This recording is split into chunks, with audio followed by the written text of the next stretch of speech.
పెట్టినట్టుంది.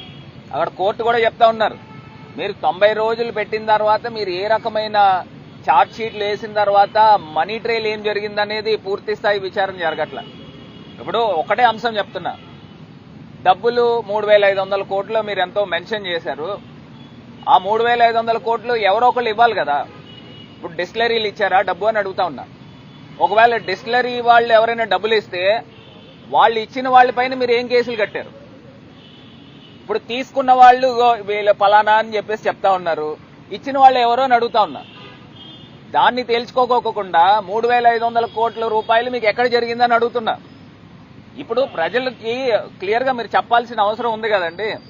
ఇప్పుడు డబ్బు ఎవరు ఇచ్చారు, ఏ డిస్టిలరీ వాళ్ళు ఇచ్చారు, ఇగో పలానా ఈ డిస్టిలరీ వాళ్ళు ఇగో ఇన్ని వేల కోట్ల రూపాయలు ఇచ్చారు కాబట్టి ఇగో వీళ్ళు తీసుకున్నారని ప్రూవ్ చేయాలి కదా అని అడుగుతున్నా. దీన్ని ఏది కూడా చెప్పుకోకోకుండా ఇవాళ తీసుకొచ్చి కక్ష సాధింపు చర్యలే జరుగుతున్నాయి తప్పితే ఇంకొక అంశం కాదు. గతంలో కూడా చంద్రబాబు నాయుడు గారి పైన ఇదే కేసు పెట్టినప్పుడు మీరు డిస్టిలరీలకి ప్రివిలేజ్ ఫీ తగ్గించారు. సుమారుగా 1,000 కోట్ల రూపాయలు గవర్నమెంట్ ఎక్స్చెక్కర్ కి నష్టం జరిగింది. ఆ నష్టం జరిగింది కాబట్టి చంద్రబాబు నాయుడు గారు ఎదురుగుండా కేసు నిలబడుతుంది.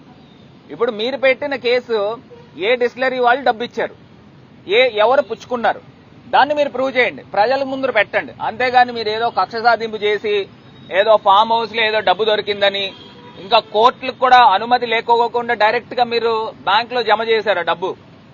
ఎట్లా చేస్తారు? కోర్టు మీకు ఆదేశం ఇవ్వాలి కదా. ఇగో ఇప్పుడు అది ఆర్బీఐకి పంపించాలి. ఈ దానికి ఎక్కడైతే నోట్ల పైన ఉన్న నంబరింగ్ ఉందో ఆ నంబరింగ్ బేస్ చేసుకుని ఎక్కడి నుంచి వచ్చిందనేది కూడా ప్రూవ్ చేయొచ్చు. మీరు అదేమీ లేకోకుండా కోర్టు, ఏసీబీ కోర్టు ఇంకా క్లియర్ చేయకోకుండా డైరెక్ట్ గా తీసుకెళ్లి బ్యాంక్ లో మీరు డిపాజిట్ చేయడం వలన ఆ యొక్క ప్రూఫ్ కూడా లేకుండా చేశారు. అంటే దీంట్లో మీకు మనీ సింపనింగ్ జరిగిందా లేదా అనేది ప్రూవ్ చేయకోకుండా డైరెక్ట్ బ్యాంక్ లో ఎందుకు మీరు డిపాజిట్ చేశారని కూడా మేము అడుగుతా ఉన్నాం. మీరు సాక్ష్యాధారాలతో మీరు బయట పెట్టాల్సిన అవసరం ఉంది. అవేమీ లేకుండా పెద్దిరెడ్డి రామచంద్రారెడ్డి గారు అని అంటే మీకు పీకల దాకా కోపం ఉంది, కసి ఉంది. దాని గురించి వాళ్ళ కొడుకుని మిథున్ రెడ్డి గారు గౌరవ పార్లమెంట్ సభ్యుడు, 3 టైమ్స్ ఎంపీ, అతన్ని తీసుకుని వచ్చి మీరు జైల్లో పెడితే మీకు ఆనందం కలుగుతా ఉందా చంద్రబాబు నాయుడు గారు అని అడుగుతా ఉన్నా. మీరు ఒక్కటైతే మర్చిపోబాకండి, ఎల్లకాలం మీ ప్రభుత్వం ఉండదు.